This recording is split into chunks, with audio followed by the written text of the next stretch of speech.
नमस्कार मेरे प्यारे साथियों, स्वागत है आपका अपने YouTube चैनल पवन हिस्ट्री क्लासेस में। साथियों, पिछली वीडियो में हमने शेरशाह सूरी के साम्राज्य के बारे में जाना था कि उसने किस प्रकार से अपना शासन शुरू किया था और उसकी उत्पत्ति किस प्रकार से हुई थी। तो मेरे प्यारे साथियों, वो मेरा टॉपिक 1 था और ये शेरशाह सूरी का टॉपिक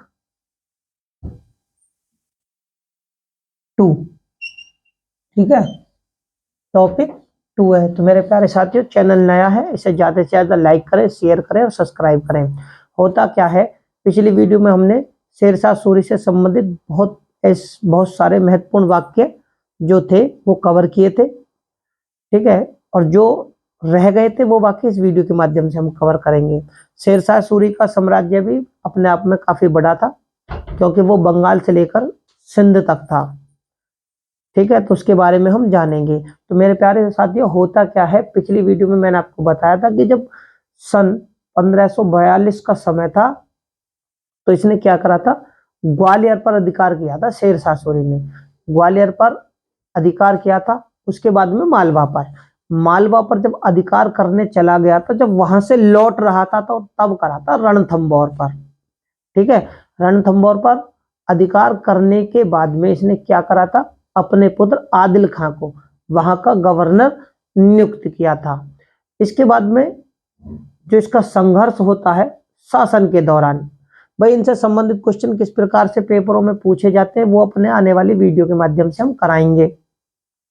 अब हम जानते हैं कि इनके समय में जो महत्वपूर्ण घटनाएं घटित हुई थी उनके बारे में, क्योंकि पेपरों में जो क्वेश्चन बनते हैं वो इन्हीं के आधार पर बनते हैं। तो होता क्या है कि 1543 ईस्वी का समय था। ये रायसीन के शासक शेरशाह सूरी जो है वो रायसीन जगह है, उसका शासक कौन था, पूरनमल था इसका शासक, जिसको ये धोखे से मार देता है। अब धोखे से हत्या कर देता है यानी उसे मार देता है, तो होता क्या है, रायसीन पे इसकी विजय तो हो जाती है, लेकिन ये जो घटना हुई थी रायसीन की धोखे से पूरनमल को मारने की, ये इतिहास में शेरशाह सूरी के ऊपर कलंक मानी जाती है। क्या मानी जाती है, कलंक। और यहां से क्वेश्चन पेपरों में पूछा गया था कि कौन सी घटना शेरशाह सूरी के ऊपर कलंक मानी जाती है, ठीक है ना, कौन सा युद्ध समझ लीजिए। तो इसमें होता क्या है, क्यों कलंक मानी जाती है उसके बारे में जान लेते हैं। क्यों मानी जाती है, क्योंकि इसने एक तो धोखे से, धोखा जो है ये बहुत बड़ा शब्द है, धोखा। तो इसमें क्या है, इसमें धोखे से पूरनमल की हत्या करता है, ठीक है। हत्या करने के बाद में होता क्या है, स्त्रियां जो थी और बच्चों उनकी भी ये हत्या करता है। तो जो स्त्रियां बच जाती थी वो जौहर व्रत अपना लेती हैं। तो भाई निर्दोष ही आदमी इस युद्ध में मारे जाते हैं, इसी कारण इस युद्ध को शेरशाह सूरी के ऊपर कलंक माना जाता है। ये सब हो गया कि रायसीन पर इसका अधिकार हो गया। फिर शेरशाह सूरी 1543 में ही अपने एक अधिकारी, कौन था इसका अधिकारी, हैबत खां को, है ना, हैबत खां कौन था, जिसने रोहतासगढ़ का किला बनवाया था, उस पर यह अधिकारी नियुक्त किया था, हैबत खां और बेबत खां। तो ये वहां पर नियुक्त किया था। अब इसको कहता है कि चलो तुम मुल्तान को जीतो, और ये मुल्तान की तरफ बढ़ता है, मुल्तान को जीत लेता है, यानी अब इसका साम्राज्य, इसके अधिकारी भी बढ़ा रहे थे और ज्यादा बढ़ गया। समय आता है 1544 ईस्वी का। इसमें क्या करता है, कूटनीति से शेरशाह सूरी कूटनीति से मारवाड़ क्या, मारवाड़ जिसकी राजधानी क्या थी, जोधपुर, उसकी राजधानी थी जोधपुर। मारवाड़ का शासक कौन था, मारवाड़ का शासक था मालदेव। अब जो ये शेरशाह सूरी है ये मालदेव को हरा देता है, यानी कि अब मारवाड़ जोधपुर पर भी इसका अधिकार हो जाता है।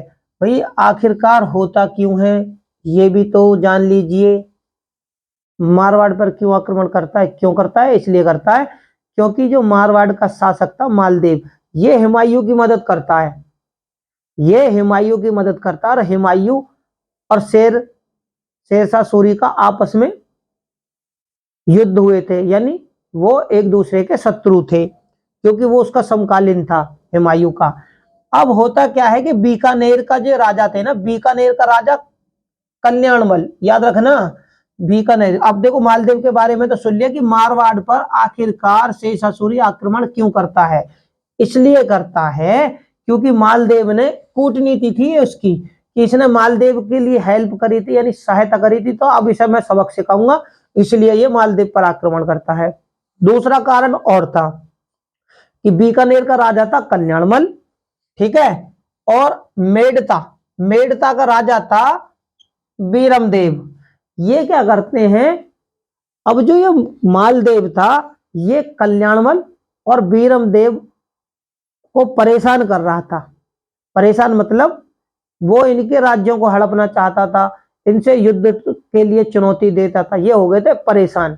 ये परेशान होकर क्या करते हैं, शेरशाह सूरी से विनती करते हैं, मदद मांगे, यार तुम हम इससे छुटाओ, ये आदमी हमें परेशान कर रहा है, यानी हमारे छोटे से राज्य को हड़पना चाहता है। अब उनकी शेरशाह क्या करता है, फिर इनकी मदद करता है। दूसरा कारण ये था मालदेव को सबक सिखाने के, यानी दो कारण थे इसके पास मालदेव से बदला लेने के, क्योंकि एक तो हुमायूं से इसने हेल्प करी और दूसरा इन्हें परेशान कर रहा, तो दो मौके मिल गए, तो इसने क्या करा, मारवाड़ पर अपना अधिकार कर लिया। लेकिन जब यह अधिकार हुआ मारवाड़ पर, जो इसका युद्ध हुआ वो इतना भयानक युद्ध हुआ था शेरशाह सूरी का, तो उसमें शेरशाह सूरी बाल बाल बचा था हारने से। और हारने के कारण ही इसी युद्ध के दौरान इसने एक शब्द बोला था, उसके ऊपर भी पेपरों में क्वेश्चन पूछा गया था कि कौन से युद्ध में शेरशाह सूरी अपने पूरे साम्राज्य को हार जाते। तो इसने ये कहावत कही थी मारवाड़ के लिए ही कि मुट्ठी भर बाजरे के लिए, मुट्ठी भर बाजरे के लिए मैं पूरे साम्राज्य को खो देता। ये उसे महसूस हुई, उसे इतनी क्षति पहुंची थी कि एक मारवाड़ के लिए मैं इतने बड़े, यानी बंगाल से लेकर सिंध तक मेरा साम्राज्य था, मैं इस मारवाड़ के चक्कर में अपने पूरे साम्राज्य को खो बैठता, क्योंकि इसमें अगर वो हार जाता या मारा जाता तो पूरा साम्राज्य चला जाता। ठीक है, समय आता है 1945 ईस्वी में, ये करता है कलिंजर पर आक्रमण। 1945 ईस्वी में ये कलिंजर पर आक्रमण करता है, यही आक्रमण इसका अंतिम आक्रमण भी सिद्ध होता है। कहीं कहीं पर तो इसकी जो धारणाएं मिलती हैं वो ये मिलती है कि उक्का नामक तोप से गोला दाग रहा था, वो गोला वहीं पर गिर गया, तोप के फटने के कारण शेरशाह सूरी की मौत हो गई, तोप के गोले को वही तोप में ही फटने के कारण। एक तो ये धारणा है, लेकिन कहीं कहीं पर जो सबसे ज्यादा मान्य धारणा है वो ये कि ये जो अंतिम युद्ध था कलिंजर का 1945 का, इसमें इसका शासक था कीरत सिंह। कलिंजर का शासक कौन था, कीरत सिंह। इस कीरत सिंह को हराने के लिए ये क्या करता है, उक्का नामक अपनी तोप से, उक्का नामक तोप थी, उस तोप से अग्नेय अस्त्र, क्या था, अग्नेय अस्त्र, याद रखना अग्नेय अस्त्र चलाता है। जब ये अग्नेय अस्त्र चलाता है तभी उसी दौरान एक गोला भीत से टकराकर इसके पास में जो बारूद का ढेर था उस पर आकर गिरता है। यानी ये चला रहे थे उक्का नामक अग्नेय अस्त्र, ठीक है ना, उसका नाम पूरा था तोप समेत उक्का अग्नेय अस्त्र, उसे ये चला रहे थे तोप से। लेकिन इसी दौरान दूसरी सेना का जो तोप का गोला वो भीत से टकराकर इसके बारूद पर आकर गिर जाता है, जिससे होता है बारूद में आग लगने से और गोले क्योंकि फटने से शेरशाह सूरी की मृत्यु हो जाती है, ये स्वर्गवासी हो जाते हैं। अब शेरशाह सूरी की तो मृत्यु होगी, इसके बाद में इसका पुत्र, जो इसका उत्तराधिकारी था वो था जलाल खां। इसका उत्तराधिकारी कौन था, जलाल खां। ये 1545 से 1553 ईस्वी तक क्या था, जलाल खां इस्लाम शाह सूर, याद रखना किसके नाम से, इस्लाम शाह। यानी अब इन्होंने अपना नाम बदल दिया, इसने अपना नाम बदल दिया, जलाल खान ने अपना नाम बदलकर क्या रखा, इस्लाम शाह सूरी के नाम से ये शासक बना अब, ठीक है। और इसने क्या करा, इसने करा अपनी राजधानी में परिवर्तन, तो अपनी राजधानी कहां, आगरा से उठाकर कहां ले गए, क्योंकि अफगानों की जो राजधानी थी वो दिल्ली और आगरा थी। शेरशाह सूरी ने आगरा कर रखी थी कि दिल्ली के साथ साथ आगरा भी, दोनों राजधानियां थी। तो ये अपनी राजधानी आगरा से उठाकर कहां ले गए, ग्वालियर। ये अपनी राजधानी बनाते ग्वालियर को, और ये क्या करते, चुनार के दुर्ग में जो शेरशाह सूरी का खजाना था ना, चुनार के दुर्ग में जो खजाना था, उस खजाने को भी उठाकर वहां से ये ले गए। कहां पर, ग्वालियर ही ले गए। इसके शासन के दौरान जो सबसे ज्यादा महत्वपूर्ण थी, जो घटना थी, वो ये कि इसने एकता जो प्रणाली थी, ठीक है ना, एकता भूमि जो थी उसको खालसा भूमि में बदल दिया। किसने है, जलाल खां या इस्लाम शाह सूर ने एकता भूमि को खालसा भूमि में बदल दिया, और अपने अधिकारियों को राज्य के खजाने से ही वेतन देने लगा, राज्य के खजानों से वेतन देने लगा। इसने एक और, इसके समय के दौरान एक और घटना घटी, या फिर ये समझ लीजिए इसने वो घटना खुद से घटाई। क्यों, क्योंकि इसके द्वारा ही वो आदेश जारी किया गया था कि इसने इस्लामी कानूनों को संहिताकरण कर दिया। इससे हुआ क्या, इससे ये हुआ कि जो शासक थे पहले उलेमाओं से सलाह लेते थे, किसी भी फैसले को करने के लिए उलेमाओं का सहारा लेते थे जब निर्णय देते थे। अब इसने जो है ना संहिताकरण कर दिया इस्लामी कानूनों का। इससे क्या हुआ कि उलेमाओं पर शासकों की निर्भरता ही खत्म हो गई, ठीक है ना, यानी अब उलेमाओं से ज्यादा विचार विमर्श करने की जरूरत नहीं थी। 1553 से 1555 में होता क्या है, ये जो है इस्लाम शाह सूर, इसका उत्तराधिकारी कौन था, इसका उत्तराधिकारी था फिरोज खां, ठीक है ना, फिरोज नाम था उसका, उसको फिरोज खां भी कह सकते हैं। क्या, फिरोज खां, यानी फिरोज था उसका नाम, उसको फिरोज खां भी कहते हैं, ठीक है। तो फिरोज था किसका, इस्लाम शाह सूर का उत्तराधिकारी, यानी जलाल खां का उत्तराधिकारी। लेकिन होता क्या है, इसका जो चाचा था मुबारिज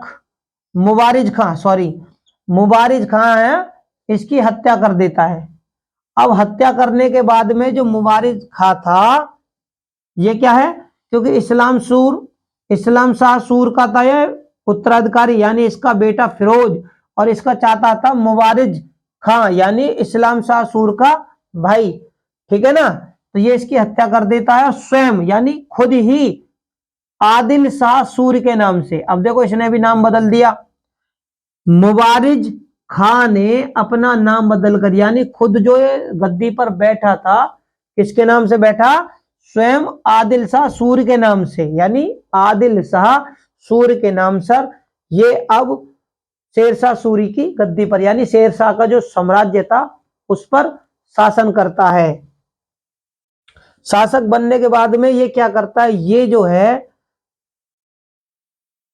3 भागों में, अफगान साम्राज्य जो था वो 3 भागों में बट जाता है। होता क्या है, क्योंकि अब जो हम जानकारी दे रहे हैं, फिरोज तो उत्तराधिकारी था, यानी कि शेरशाह सूरी से संबंधित, लेकिन इसके बाद में इसके जो और अफगान सरदार थे वो मैदान में आ जाते हैं, वो अपना अस्तित्व बढ़ाते हैं, अपनी शक्ति बढ़ाते हैं। जैसे कि इसके चाचा ने बढ़ाई, इसकी हत्या कर खुद बन गया आदिल शाह सूर के नाम से।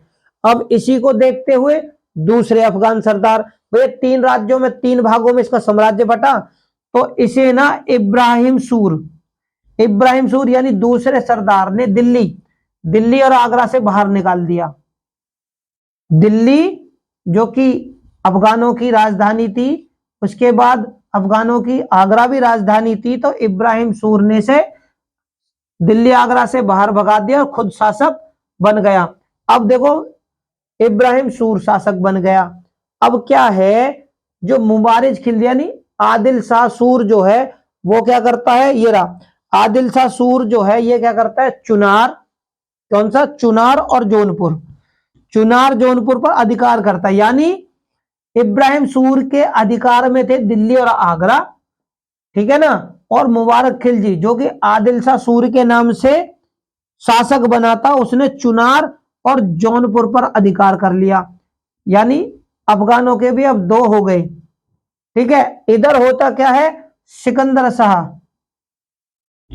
सिकंदर शाह जो उस समय कहां पर था, पंजाब पर, ये पंजाब का गवर्नर बन जाता है। अब देखो अफगानों के 3 सरदार हो गए, यानी 3 शासक या सुल्तान मान सकते हो। एक इब्राहिम सूर दिल्ली और आगरा का, दूसरा आदिल शाह सूर चुनार और जौनपुर का, और तीसरा सिकंदर शाह पंजाब का गवर्नर।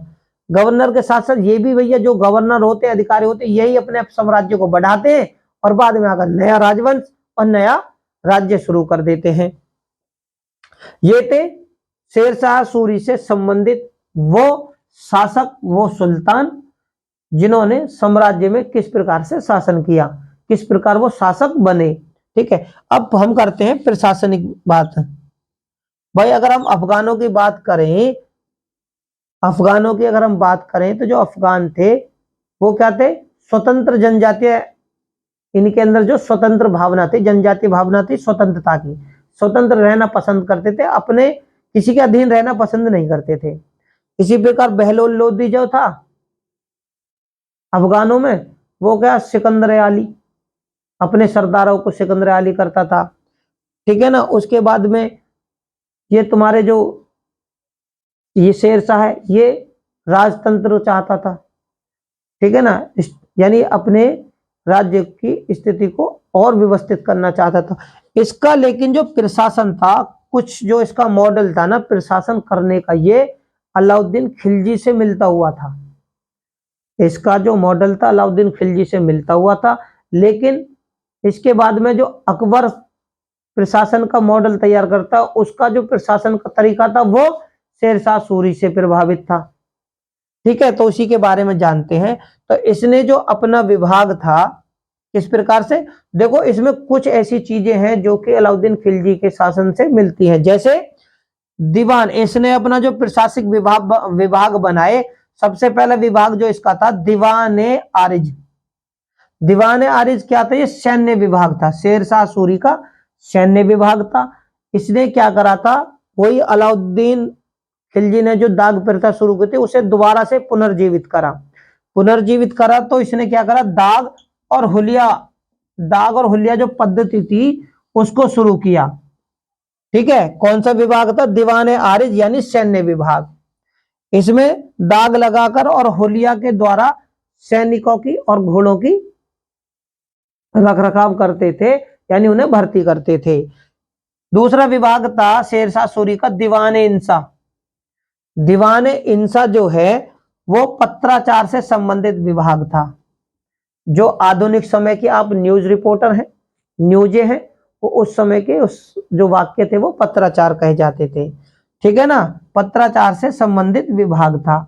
इसके बाद जो अगला विभाग था वो दीवान कजा। दीवान कजा जो था वो शेरशाह सूरी के समय में न्याय विभाग था। क्या था, न्याय विभाग। न्याय से संबंधित मामले जो भी देखता था वो यही विभाग देखता था।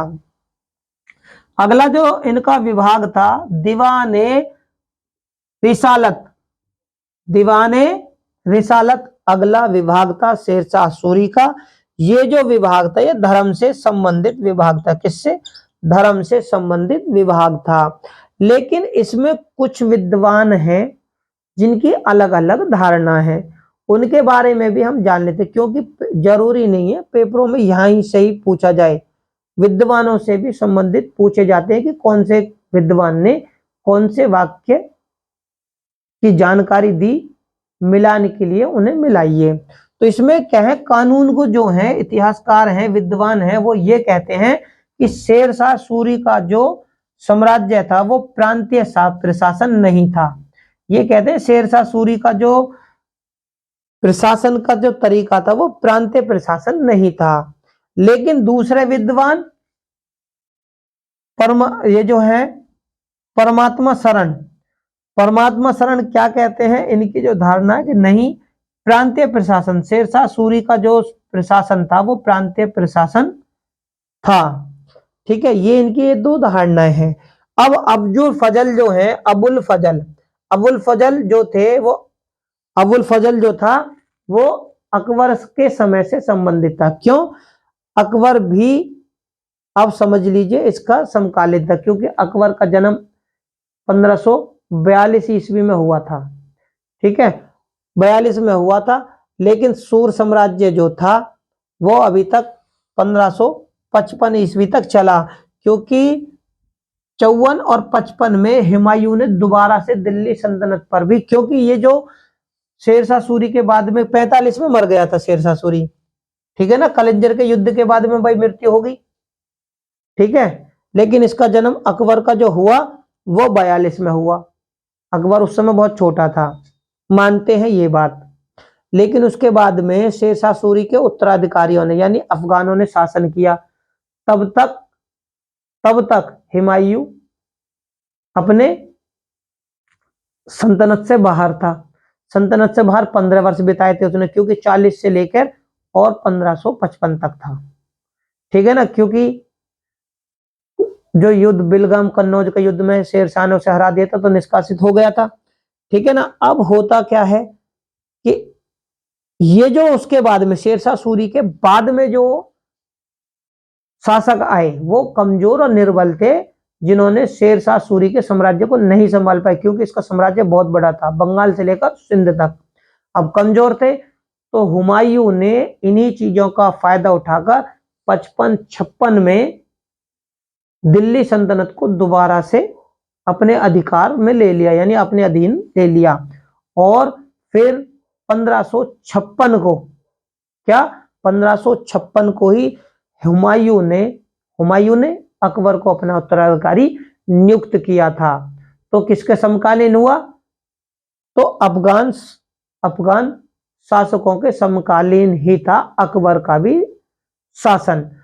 तो क्या होता है भाई, देखो 55 तक तो इनका था, 56 में फिर इनको हराकर हुमायूं ने कब्जा लिया, उसके बाद अकबर बना। तो ठीक है, अबुल फजल जो हैं वो अकबर के ही शासन से संबंधित हैं। ये भी इस चीज का वर्णन करते हैं, ये भी जानकारी देते हैं कि 63 सरकारों में, सरकार यानी सूबे, प्रांत, तहसील,